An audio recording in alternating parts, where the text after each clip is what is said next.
मंत्र जो है वो गायत्री अनुष्ठान का मूलाधार है, मंत्र का जप। इसलिए मंत्र के विज्ञान और उसके विधा के विषय में कुछ बातें करना जरूरी हो जाता है, और उस पर हम लोग चर्चा करें। उसके लिए जरूरी है कि एक एक करके धीरे धीरे इन बातों को हम समझने का प्रयत्न करें, क्योंकि ये बहुत ही गंभीर चिंतन है, और कितना भी सरल करने का प्रयास किया जाए इसके पीछे की गुहिता यथावत बनी रहती है। तो आराम से इस बात को समझने का प्रयत्न करें। मंत्र जब हम लोग कहते हैं दोस्तों, तो होता क्या है? शब्द बोलते हैं। शब्द बोलने के लिए हम लोगों को अपने अंगों का सहारा लेना पड़ता है। शब्द बोलने के लिए जीभ से कंठ को, तालु को, होठ को, दांत को, इनको टकराना पड़ता है। इनको बोले बगैर यदि ये दोनों आपस में घर्षण न करें, ये दोनों आपस में रगड़े नहीं, तो किसी शब्द को बोल पाना संभव नहीं। दुनिया में ऐसा कोई शब्द नहीं है जिसको आप दो अलग अलग सरफेसेस के बीच में घर्षण के बिना जन्म दे सकें। चुटकी बजेगी तो बजेगी, इन दोनों के टकराने से बजेगी। निकलेगी तो मुंह से इसके टकराने से निकलेगी।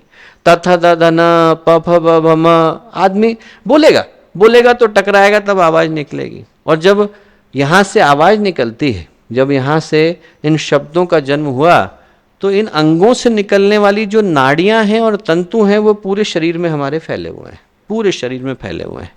और इनका जो फैलाव क्षेत्र है, जहां जहां ये फैले हुए हैं, इनके फैलाव क्षेत्र में ग्रंथियां आती हैं, कोश आते हैं।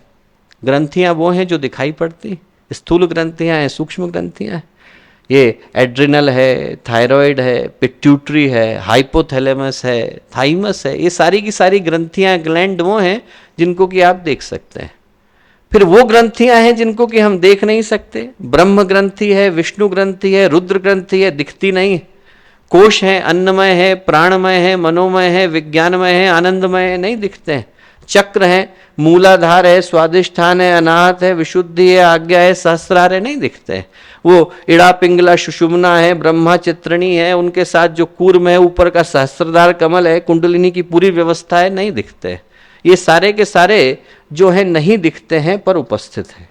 और जब हम लोग शब्द बोलते हैं, तो जब हमने शब्द को बोला तो हमारे शब्द को बोलने के साथ साथ एक लहर और एक तरंग यहां से प्रवाहित होती है जब हमने बोली, और इस पूरे फैलाव क्षेत्र में जाती है और जाकर के इन ग्रंथियों से, इन कोशों से टकराती है। और जब टकराती है तो फिर एक विस्फोट के साथ ऊर्जा जन्म लेती है। इसीलिए शब्द की ऊर्जा को हम लोग बोलते हैं स्फोट। एक ऊर्जा जन्म ली है, जैसे ही टकराएगी वैसे ही विस्फोट होएगा, और वो जो ऊर्जा है वो अपने प्रभाव को जन्म देती है उस शब्द के टकराने से। और जहां टकराई है उस टकराने के अनुसार प्रभाव निकल करके आता है। जिस जगह से टकराया गया है, शब्द का नहीं, जहां टकराया गया है वहां का प्रभाव निकल करके आता है। जैसे मैं फूंकता हूं, तो यदि मैं हाथ के अंदर फूंकूं तो अलग आवाज आएगी, बांसुरी के अंदर फूंकूंगा तो अलग आवाज आएगी, मैं यदि शंख के अंदर फूंकूं तो अलग आवाज आएगी। जहां मैंने फूंका वो मेरी फूंक तो समान है, शब्द तो समान है, पर जिस जगह से वो गुजरा उसके अनुसार आवाजें भिन्न भिन्न हो जाती हैं। जैसे थाप है, यहां पर थाप देंगे तो अलग आवाज आएगी, तबले पर देंगे तो अलग आएगी, मृदंग पर देंगे तो अलग आएगी, पखावज पर देंगे तो अलग आएगी, ढोल पर देंगे तो अलग आएगी। थाप समान है, पर जिस जगह से टकराई उसके अनुसार ऊर्जा अलग अलग जन्म लेती है। अलग अलग ग्रंथियों की, अलग अलग कोशों की अलग अलग तरह की ऊर्जा जन्म लेती है।